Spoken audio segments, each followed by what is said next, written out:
Everyone, हाय, welcome all सीसे academy के इस क्लास में आपका हार्दिक स्वागत है, हार्दिक अभिनंदन है। जैसे कि आपको पता है कि हमने चार क्लासेस में हिमाचल प्रदेश की 5 नदियों को जो है कवर कर लिया है। आई होप आपको जो है क्लासेस से रिगार्डिंग कोई डाउट नहीं होगा। अगर कोई डाउट होगा तो आपने जो है चैट बॉक्स में, कमेंट बॉक्स में पूछ लेना है, जिन भी क्लासेस से रिगार्डिंग आपको डाउट हो, राइट।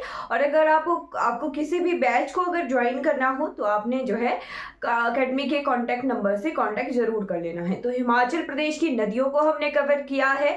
अब हिमाचल प्रदेश की नदियों से किस तरह के एग्जाम में क्वेश्चंस आते हैं वो हम आज की क्लास में देखते हैं। तो सबसे पहला क्वेश्चन है कि हिमाचल प्रदेश में जहां पर चंद्रा और भागा नदियां मिलती हैं वो कौन सा स्थान है, राइट। तो चंद्रा प्लस भागा नदी मिलकर बनाती हैं चिन्नाब नदी को, राइट। चिन्नाब नदी को कहां पर ये मिलती हैं? तो ये मिलती हैं तांडी जगह पर ये मिलती हैं और इसके बाद फिर चिन्नाब नदी का ये निर्माण करती हैं, राइट। फिर नेक्स्ट क्वेश्चन है भाखड़ा नंगल परियोजना किस नदी पर बनी हुई है? भाखड़ा नंगल परियोजना,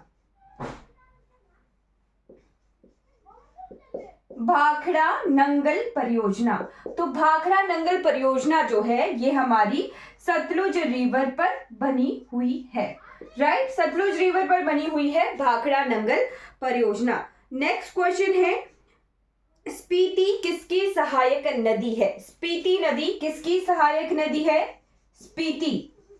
तो स्पीति नदी सहायक नदी है हमारी सतलुज रिवर की, ठीक है। सतलुज की सहायक नदी है स्पीति। और साथ में ये भी क्वेश्चन आता है कि स्पीति सतलुज में कौन सी जगह मिलती है? तो ये सतलुज में मिलती है किन्नौर में खाव जगह पर, राइट। किन्नौर में ये खाव जगह पर मिलती है स्पीति नदी सतलुज में, ओके। नेक्स्ट क्वेश्चन है त्रिगर्त रियासत का क्षेत्र कौन सी दो नदियों के बीच स्थित था? राइट, त्रिगर्त। तो पेपर में तो पूछा है कि त्रिगर्त का कौन सी दो नदियों के बीच में था, बट त्रिगर्त का अर्थ होता है तीन ओर से घिरा हुआ, तीन ओर से घिरा हुआ। तो त्रिगर्त जो है तीन नदियों के बीच विराजमान था, Ravi plus Beas plus Sutlej, right. Ravi plus Beas plus Sutlej, इन तीन नदियों के बीच में जो है त्रिगर्त हमारा रियासत प्रेजेंट थी, ओके। नेक्स्ट क्वेश्चन है कि कुल्लू किस नदी के किनारे स्थित है? कुल्लू, तो ये पेपर में बार बार क्वेश्चन आता है। कुल्लू घाटी, कांगड़ा की घाटियां, राइट, मंडी, ये घाटियों का निर्माण जो है कौन सी नदी करती है? तो नदी इन घाटियों का निर्माण करती है वो है ब्यास, ठीक है। ब्यास नदी कुल्लू कांगड़ा की घाटियों का निर्माण करती है। नेक्स्ट क्वेश्चन है मणिकरण मंदिर किस नदी के किनारे प्रेजेंट है?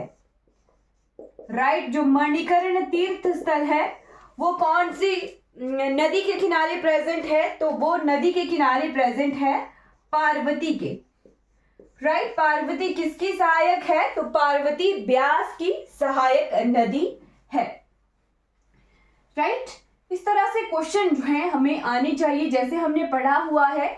अब उसका जो है प्रैक्टिस भी कर रहे हैं कि किस तरह के एग्जाम में क्वेश्चन आते हैं, राइट। नेक्स्ट क्वेश्चन है किस स्थान पर ब्यास नदी का पानी सुरंग द्वारा सतलुज में मिलाया गया है? राइट, तो सतलुज ब्यास लिंकिंग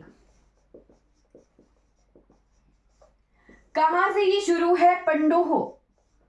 पंडोह से जो है ब्यास का पानी एक टनल के द्वारा निकाला गया है और सुंदरनगर में उस पर झील बनी हुई है और फिर उसे जो है सलापड़ जगह पर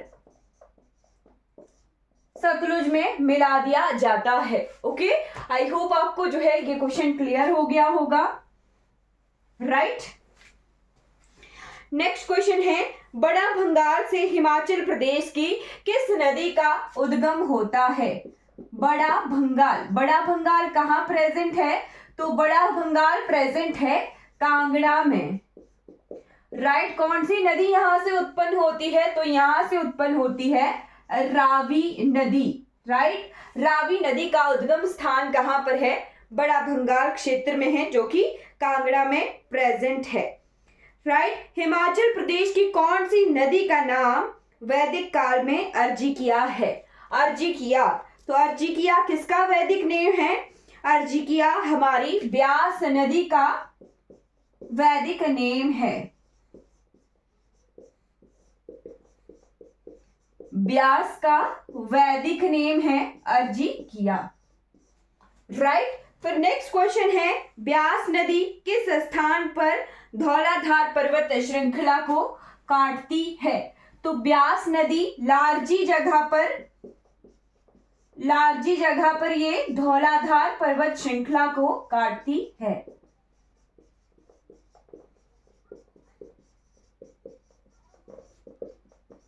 कौन सी नदी? ब्यास नदी धौलाधार पर्वत श्रृंखला को लारजी जगह पर काटती है। राइट, नेक्स्ट क्वेश्चन है, चार नदियां चिनाब, रावी, झेलम, सतलुज में से कौन हिमाचल प्रदेश से नहीं गुजरती? तो रावी, ब्यास, झेलम, सतलुज। झेलम नदी हिमाचल प्रदेश से इसका संबंध नहीं है।